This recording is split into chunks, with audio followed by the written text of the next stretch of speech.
What is up, guys? Teddy Cornwell here. Welcome to the Underdog Talk, the world's most underrated podcast on earth. And there's something about the underdog, but today, we're joined by the lovely, the fit, the one and only Miss Lauren. How are we doing today? What is this Wednesday like for you? And how's everything going, Lauren? Super great, honestly. Got legs on the menu after work today, so I'm looking forward to that. Kind of not. But yeah, everything's good. How about you? Going good. I don't have legs today. I don't think I've hit legs in 2 years since I did my bodybuilding show, and I don't think I'm ever going back on that. I think they say skinny legs are what win the physique, so that's the mindset we're going on, Lauren. And obviously, you are kind of foreshadowing a fitness influencer. How did you get into kind of that industry, and why fitness, Lauren? Honestly, so it's a kind of complicated story. I was a dancer growing up, but for a long time, I actually didn't really exercise at all. Definitely during university, I was pretty lazy, very focused on my studies. And I kind of fell into the gym during the beginning of the lockdowns. And yeah, at first I really hated it and I wasn't a fan of fitness at all. And then I kind of got a knack for it and started enjoying it a little bit more. And then I started consuming a lot of content, I guess, to learn more about the gym and kind of get better, better at eating, better at exercising. And it was then I realized like, oh, I could do that too if I wanted to. I could share my story and kind of like what I went through to get to this point and all the things that I learned. So when I first started creating content, it was mostly for fun and kind of just an experiment. I also work in marketing. So I thought, it would be interesting to kind of see what the other side of it is like. And then after, a year or two of kind of just posting whatever I wanted, I started seeing some success and then it just kind of snowballed from there. Yeah, I think that the industry is so fascinating, and obviously, it's kind of a visual field. And how do you kind of maintain, being who you are while meeting the expectations of social media and all that entails, Lauren? Yeah, honestly, I haven't found it that difficult at all, but I think that that might be just because I'm a very brutally honest person myself. So I find it very difficult to not say exactly what I'm thinking. Anyone who follows me on Instagram in particular will definitely see that I kind of talk on my stories all day about everything that's going on in my life. So I find it very hard to put on any sort of mask because eventually it's all going to come out just with like how much I love to talk and how much I love to type. It can be difficult, I find sometimes. So I try to post every single day, which means I have to take pictures of myself every single day. And sometimes you get to the gym and you take a picture and you're like, oh man, my physique's not looking the way I want it to today, or you went for a deadlift PR and you didn't quite get it. And then I post that too. And I find that that kind of helps with the authenticity. Sometimes I'll even do like posed and unposed pictures and put them side by side just to remind everyone that like, even someone who's been going to the gym for 4 or 5 years and, really dedicating their time, like everyone looks different depending on like their lighting and the setup and whether or not they have a pump and what clothes they wear.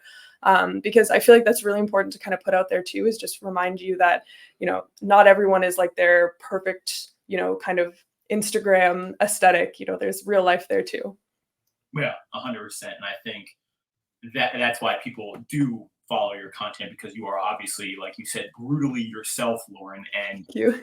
I think that's what you have to be in the fitness industry, and just in general in any kind of social media aspect, to be your real self, because that's how people are going to follow you, learn to like you, and stuff like that. You know, you share a lot of real life moments, which you kind of talked about. Was there kind of a particular experience or even challenge that pushed you to embrace the transparency that you've been showing? And obviously you talked about the pump versus not pump pics, which I think is really important to show people what it does look like. And it's normal, to not look superhuman all the time in the gym. And I think that was a very good point that you made, Lauren. But was there kind of a specific moment or something like that? Yeah, so honestly, growing up and even heading into kind of the first lockdowns, I have actually struggled with eating disorders in my past. And it's kind of come in waves. So I've had a couple times where it's been really bad, and then a lot of times in between where everything was normal and going according to plan. And I think when you go through an experience like that where, you're trying so hard to alter your body to look like the magazines, to look like the movies, to look like the Victoria's Secret angels, and you're putting, without going into the details, just like so much effort into my day to day was counting calories and overdoing cardio, and I still didn't look anything like that. Like I would go and look in the mirror and I had lost so much weight and I still hated myself, so deeply. And I think that's when I kind of realized and then wanted to share that anything that's going on up here about what you don't like is going on up here. It doesn't really have to do with your physical appearance as much as you think it does. And same thing now, like I've put on all of this muscle and, created a physique and a level of strength that I'm happy with.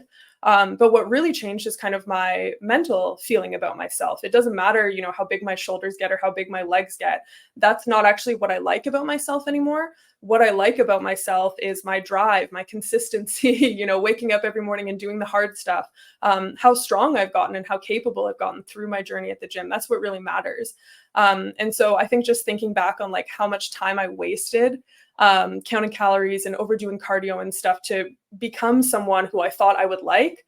I want to save other people, I guess, from going through that same thing and just remind them that what you're seeing on Instagram, what you're seeing at the Victoria's Secret fashion show, all of that kind of stuff, it's not real life and it's not what these people always look like. And I'll even talk about kind of my eating disorder on Instagram and just say, even when I was skinny or even when I was, like really restricting myself and living this super dialed in lifestyle, I still wasn't happy. So it was just, a total waste of time. Wow. No, I mean, thank you for sharing. I mean, being vulnerable on the internet is something I don't think many people have the guts to do. But being vulnerable in life is obviously super crucial. And most people in the fitness and gym realm have those kind of insecurities, like you talked about. I know I probably did when I first started in the gym. In fact, I know I did. I don't know. I'm not going to question that. And people like you and those influencers, quote unquote, kind of give that light. Hey, it's normal to be insecure, because look at you versus look at the normal person. Obviously, you look like a superhero. So hey, if you're having bad days, that's okay. And I guess, where do you see the fitness industry going? Obviously, I don't even know how to describe this industry. Do you see it, blooming, or what does that all look like to you, Lauren? That's a really good question. And honestly, I think about it a lot and I'm not quite sure. I think just in general, social media and kind of like the influencer career is on an interesting trajectory because it's exploded so much, especially post COVID, since TikTok got really popular. The ability to become an influencer or a content creator is pretty much open to everybody. You don't need a crazy camera setup. You can do it all on your phone. There's so many niches now. Like, I don't know if you've ever heard of water talk, but there's an entire niche of like really famous people on TikTok now that just mix their waters every day and like do different juice comment. Like, you can really become famous for anything. And so it's making a really interesting impact, at least for my work in marketing, like outside of my own career as a content creator. It's making a really interesting impact on like how brands are reaching out and how products are being promoted and how ads are being run. The entire market is kind of changing, but anything that kind of balloons, I think eventually kind of has to fall flat. So I'm curious to see if we're going to eventually veer back to like the traditional marketing trajectory, like TV ads and things that have like a high level of production, or if we have a bunch more years of people kind of looking for that one-to-one sharing. So, seeing someone like me on the internet tell me what they use so that I can use it too. But that part I'm really not sure. So especially in fitness, it kind of depends, are we going to go back to, just having the Chris Bumsteads of the world tell us about fitness information, or are we going to keep kind of consuming from people who are more like us? Yeah, 100%. Now, obviously, this podcast started at 2 years, 3 years ago as one of the top bodybuilding podcasts in the world. So we know all about bodybuilding. And has that ever been a thought to you in terms of stepping on stage to kind of not only further your career per se, Lauren, but kind of give you an extra additive to what you're already doing in the fitness industry? Yeah, so I've given it a lot of thought, and I'm still not quite sure. So there's two things. Number one, with anyone who has a past with an eating disorder, bodybuilding is definitely a dicey route to take, just because of how extreme the cutting period is. It's definitely something that I would have to be sure that I'm like 100% confident, able to follow the plan, and able to follow the reverse. I do feel pretty good about that being a possibility for me. But the second part is in my recovery and kind of having all this time not restricting what I eat, not, overdoing cardio. I found I really enjoy my life outside of the gym, and I actually don't know if I'd be willing to give it up again for, 9 months to go through a prep, because I think I would really miss like hanging out with friends and eating my burgers and my fries. That being said, I think I would be interested in competing in powerlifting. I was, up until kind of this year, I've taken a bit of a break from the heavyweights just because I was getting really burnt out. But I was getting fairly competitive with my lifts. And working with a couple people who are really high up in the powerlifting industry who had given me some pointers and stuff like that. So eventually I think that would be a route that I'd like to pursue. And for me personally, it might feel a little bit more fulfilling, because instead of it being aesthetics focused, it would really be strength focused, which is something that I've found to feel really empowering for me. Yeah, and we had Ed Cohen on the podcast, one of the best powerlifters of all time. So if you ever need an in, just let us know, and we got you there. Awesome. And shout out to Nick Best, who's on the podcast too, obviously world's strongest man. And getting deep into what you said, I've opened about it on my podcast. I did a bodybuilding show, obviously with the whole diet thing, and afterwards it definitely, mentally left me a little out of it per se, in terms of that eating habits and stuff like that, and messed my eating habits. So it's definitely something going into to be, hey, getting your support team, all of that. I totally agree. It's obviously a tough road, and it pushes you to a mental limit that not many things can do. And what advice would you give to someone? Say I'm looking to get in the fitness industry. Say I want to become a Gymshark athlete like you, Lauren. What would the path look like?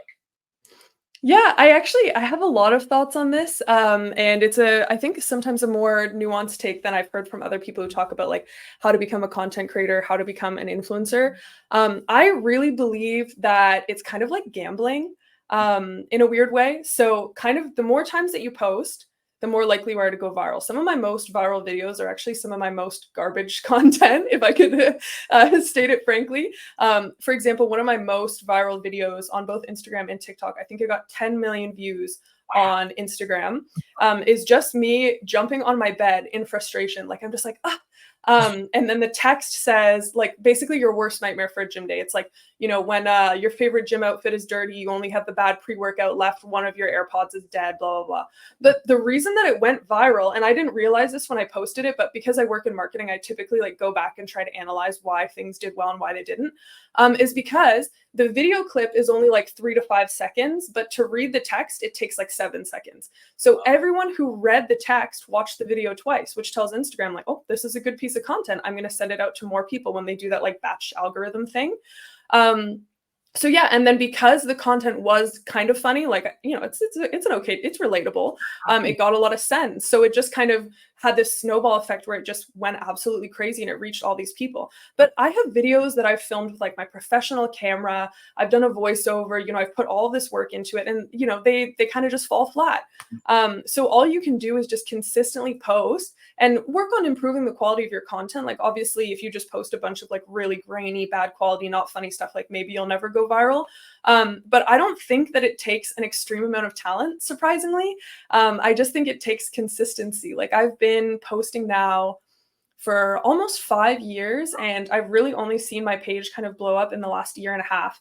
I actually started, what year is it? 2024. I started 2024 with like 75,000, and I'm going to be ending it. I just hit like 153,000 on Instagram. So basically just doubled it, and I post twice a day. So I post a photo every day, or like a set of photos and a reel every day. And it's, it's just kind of gambling. It's like putting coins in the slot machine and waiting to see what happens.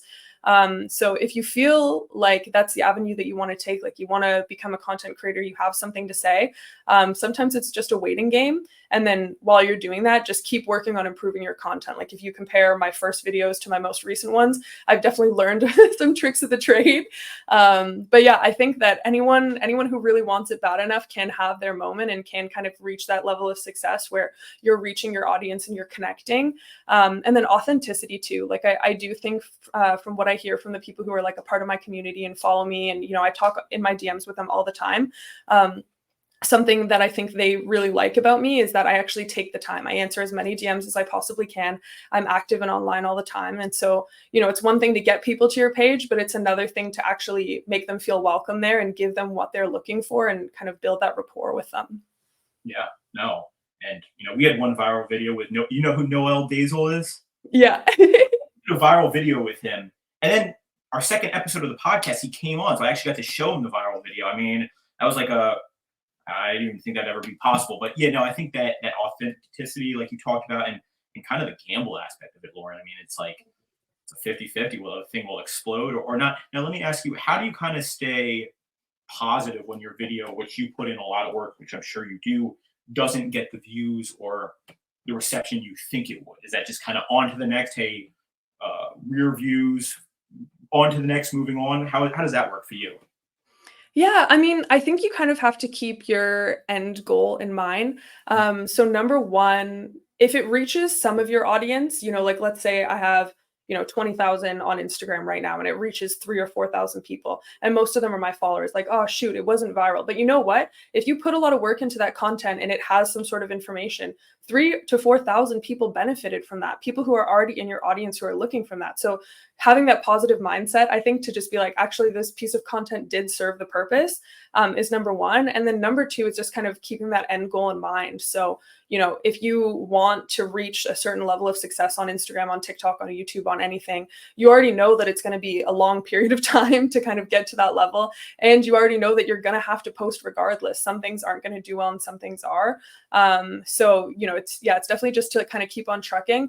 And then I guess the third thing is definitely paying attention. Like if there's a type of content that you really like making and you keep doing it, but it keeps not performing well, it could be a whole number of reasons. Maybe your videography sucks. Maybe your voiceover is really boring to listen to. Maybe you need to be using closed captions because you speak too fast. I definitely need to do that because I talk too fast. Anything like that to kind of help viewers understand your content and see your vision. It's not necessarily scrapping the whole idea, but kind of like how Instagram uses like A/B testing. So like some people will get one version of Instagram and other people will get a different version while they figure out which increases viewership. You can do that with your videos. So let's say in fitness, you're filming an upper body day, a lower body day, an arm day. One of them you can do a voiceover. One of them you actually talk into the mic on the video, and then one of them just has music. Post all of them and see what performs best. In theory, you're still creating workout content, but you kind of get an idea of what your audience is looking for or what your potential audience is looking for. 100%. I think the big point there was, if you can just inspire or help one person, that's a one person that learned from, whatever content you posted, whatever advice you gave. I think that is always the someone to go to sleep at night knowing that you helped just that one person. And obviously you help more than one person, but in that example, if you're getting a smaller group, you're still getting that smaller group, and it's better than none at that point. Now, honestly, sorry. Honestly, I would also say too, sometimes when you have like a really viral video, you might get a bunch of people who come to your page, like amass a bunch of followers all at once.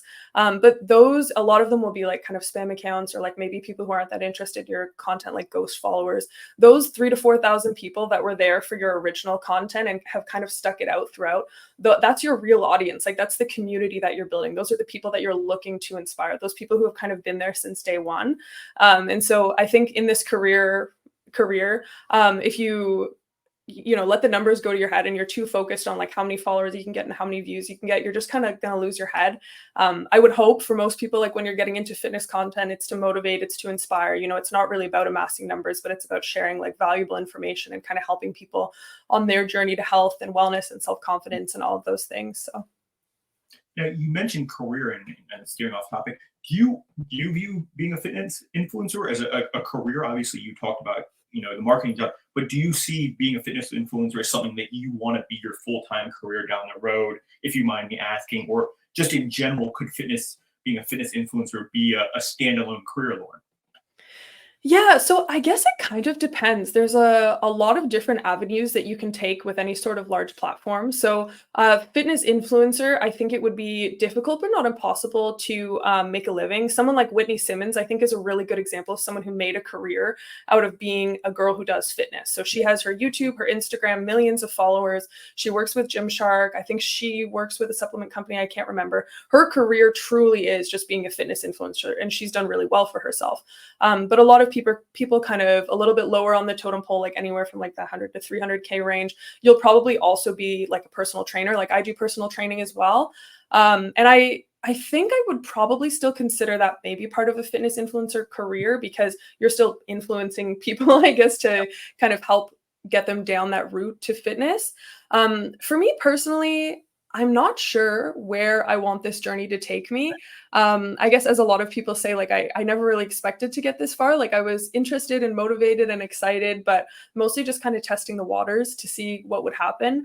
And really a lot of my kind of success and like the growth of my community has come pretty recently. So I'm still finding my bearings, I guess is a good way to put it. I would definitely love for it to be a full-time career, but as I said, like I do work in marketing too, and I really like that. So kind of finding a way to make everything fit, I think is really, really important to me. Yeah, 100%. And I grew up loving Max Tuning. I don't know if you know who he is. He was on the podcast a year ago, and he kind of did more than just the fitness industry or fitness influencer. He created his own brand, and there's so much avenues with a fitness influencer. I think creating apparel and all of that. And obviously, it's your own journey. It's part of life. Enjoying the journey and looking at the present, enjoying the present because you're in the present, Lauren. And I mean, you're killing it, obviously.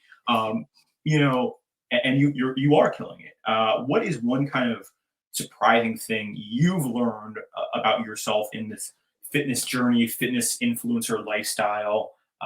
What would one thing be? Honestly, I think that the biggest thing that I've learned ever since I started this journey, both in the gym and with content creation, which honestly came pretty soon, one after another, is really self-confidence. I didn't used to be a very confident person. I would definitely be, the person in a group that like didn't really speak until spoken to. I typically needed a lot of help from friends or like past partners. Just in general, like I just wasn't confident in my own abilities to do anything. If I wanted to do something, like someone had to tag along with me. You'd never catch me like going to a concert alone or, going out for even just like a walk by myself. Like I just always needed someone to kind of reinforce me. And one of the things I find when you start going to the gym, because typically like you go alone, maybe you go with friends, but like you'll end up there alone quite often. And you're kind of every day challenging yourself to do something hard. Maybe you're showing up and at first you're deadlifting a plate and then, that becomes easy. So then you've got to go up to 185 pounds and et cetera, et cetera. And it's just you versus you. Every time you take a look at that barbell, every time you step into that gym by yourself, what you're doing is rewiring your brain. Like, why would I want to pick up something heavier than last time? Like that's harder. But you are because you want to achieve the goal, which is getting a heavier deadlift or becoming a healthier person or any of those things. And so, after years of kind of challenging myself to get stronger and to try harder, and, even if I really thought I was going to fail that PR, I'm going to pick it up anyway and just give it my best shot.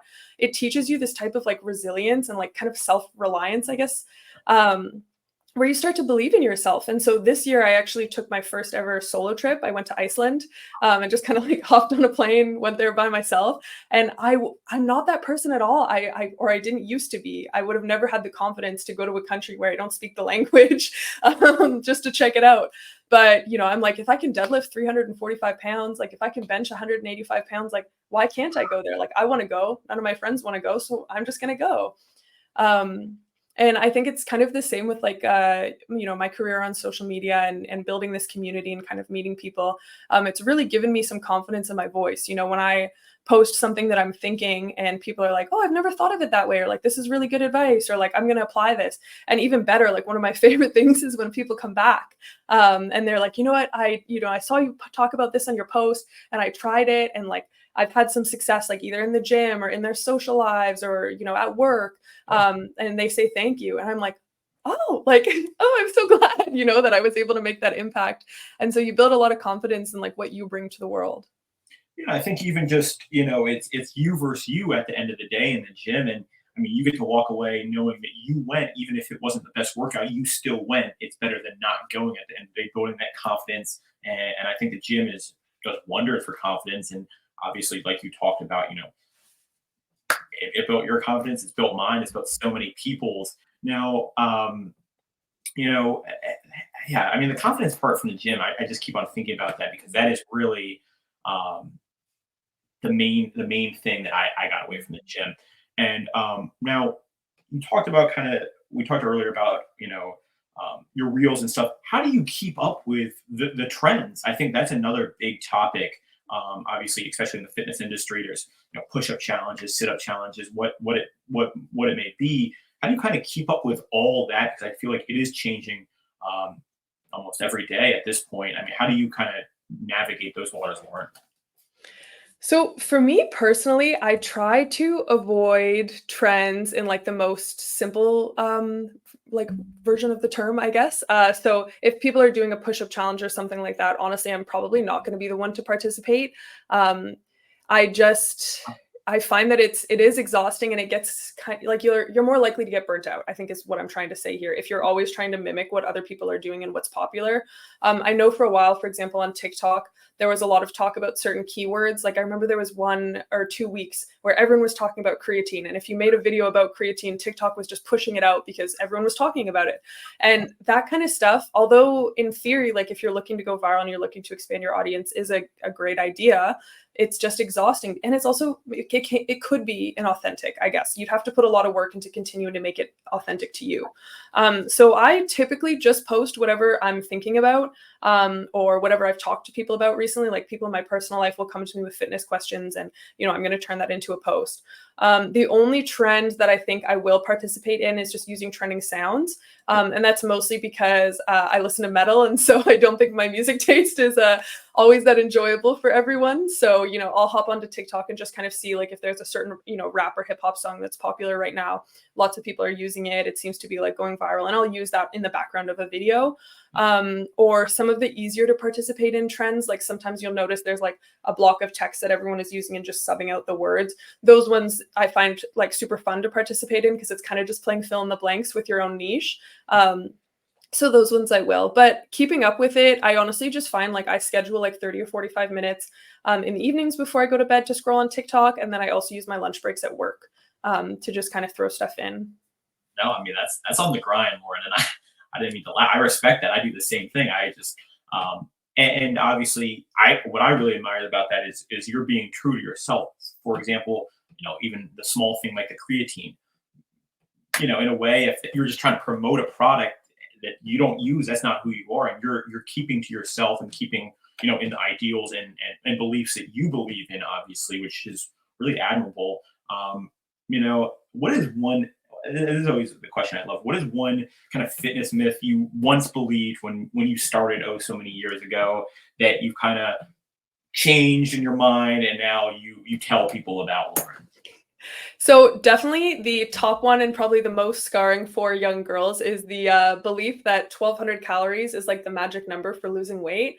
I feel like anyone in my age range, especially, whose parents would like bring home the Cosmo magazines and stuff like that, it just seemed like it was everywhere, especially in the Tumblr era too. Like everyone was just talking about like, if you want to lose weight, you eat 1,200 calories a day. And that's exactly how my eating disorder actually started because I was trying to eat 1,200 calories a day, which is not even enough for most toddlers. Yeah. And once I kind of realized how much people were eating and could eat while maintaining their weight, and especially once you build muscle, like I probably eat 3,000 to 4,000 calories a day most days. It was such a freeing thing. Like it was just so exciting for me to find out that you can eat, an actually fulfilling and satiating amount of food every single day. And you don't have to worry about kind of blowing up like a balloon, which is what the voice inside my brain had convinced me was going to happen. And then even better is being able to share that with my clients. So whenever I have personal training clients come to me who have been crash dieting for years, and you can finally just tell them like, it's okay. Like that's just a myth that doesn't really exist. And I think the other thing is, I mean, I think everything happens for a reason. I think you are where you are supposed to be because of everything you kind of went to be where you are. Because obviously there are a lot of young women, and there's a lot of even men looking up to you, obviously, because you're posting that inspiring content, because you've kind of been in those battles, and you're here to kind of change that narrative, which I really, really, really admire again. And now what is a non-fitness related habit that you believe has the biggest impact on physical, and we'll even go mental health as well? Honestly, I think it's taking a positive approach to things. For a long time, I was really kind of a negative Nancy. I was the type of person who would roll out of bed Monday morning and be like, "Ugh, not again." And I think just practicing like being grateful for everything that has been handed to you in your life, and even just like the kind of minor things, like maybe you don't want to go to the gym, but if you can say like, I'm so grateful for being able-bodied, like every muscle and every bone in my body is working right now to walk me into the gym, to help me do this exercise. And there are people who are lying in hospital beds right now who are just wishing that they could have the opportunity to do what I'm able to do. And what we were talking about earlier, like you post a video and maybe it doesn't go viral, maybe it only gets 3,000, 4,000 views, but some kid who just started their Instagram with 10 followers is 3,000 views would be the most amazing thing ever. So, if you spend all your time focusing on what you don't have or how exhausting things are, how much work you've had to do and you haven't seen all the success that you're looking for, like you're going to have a bad life, mentally, physically, everything, because you're making it that way. But if you take a look at where you came from and all of the success that you have had and all of the things that the universe has handed to you to kind of have success in, it feels a lot better. Like maybe you're not where you need to be right now, but you're so much further than when you started and you're on that trajectory, and however long it takes, like enjoying the journey, I think is really, really important. And I think, yeah, looking back where you started versus where you are now, and just being grateful for that where you are, and I mean, being blessed to obviously have that opportunity.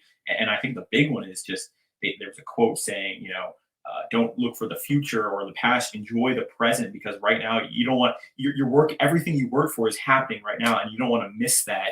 Wow. And really the final thing is, yeah, how do you kind of just like, we talked about the trends, and now you also talked about the routines. Do you have any routines or practices kind of outside of fitness that help you manage stress, Lauren, or even keep you centered? Yeah, centered.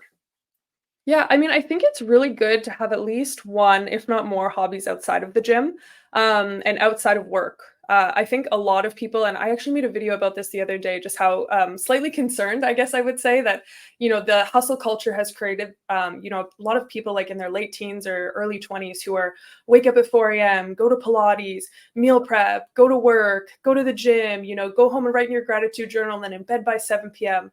And to me, it's kind of concerning potentially that people aren't allowing themselves to live and to be human. And that's something I talk about a lot on my Instagram as well. As I have a very active social life, and I think that's what helps keep me balanced, because I've built this fit, healthy body, and then it'll take me to the club with my friends, or to the concert, or even just other, like to rock climbing, to a drawing class or a painting class, just things that make you feel alive. There are some people who are really just like born and bred to work. Like they just wake up and all they want to do is make money and go to the gym. And if that really fulfills you, then, all the power to you. But I think there's something special to be said about all the health and wellness and the physique that you've built, actually getting to enjoy it, like take it out into the world and actually do something with it that doesn't have to do with building for your future, can really help you kind of feel grounded and stabilized. And then also spending time in nature too. That's the one problem with like the gym being your exercise, is that you're just going from one indoor space to another. So I definitely like love just sitting out in a park, or going for a hike, or just doing something that really like helps you get in touch with nature and remember that like work and working out aren't the only things that are going on. And yeah. Yeah, and there's so much outside of, obviously, yeah, there's so much to explore. And now, Lauren, it's been so much fun talking to you. And before we spoil a surprise, you're a Gymshark athlete, and first 7 people to use your code will get you a special package out to you. Now, the floor is yours, Lauren. Where can we find your Instagram? What is that Gymshark code? Anything you're working on. What is your TikTok?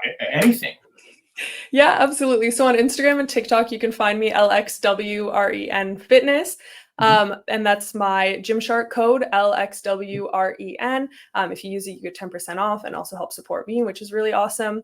Other than that, I am hoping to be launching a YouTube soon. I'm kind of dragging my feet on that just because video editing is a lot of work. But I'm hoping to be getting some long form content out. And if you're interested in personal training, I have a lot of spots on my team right now. I work very specifically helping people kind of have a balanced relationship with food, but we can do weight loss, weight gain, learning how to go to the gym, beginners, pretty much everything under that umbrella. So I'd be super pumped to work with you. And first person to sign up for personal training with Lauren, send us a screenshot. We'll get you a nice little gift card out too as well, because you want to be the best. You got to train with the best, as they say. And Lauren, thank you so much for taking the time to come on the podcast and talk about fitness, talk about your journey, and kind of even talk about that fitness industry, which so many people have questions about.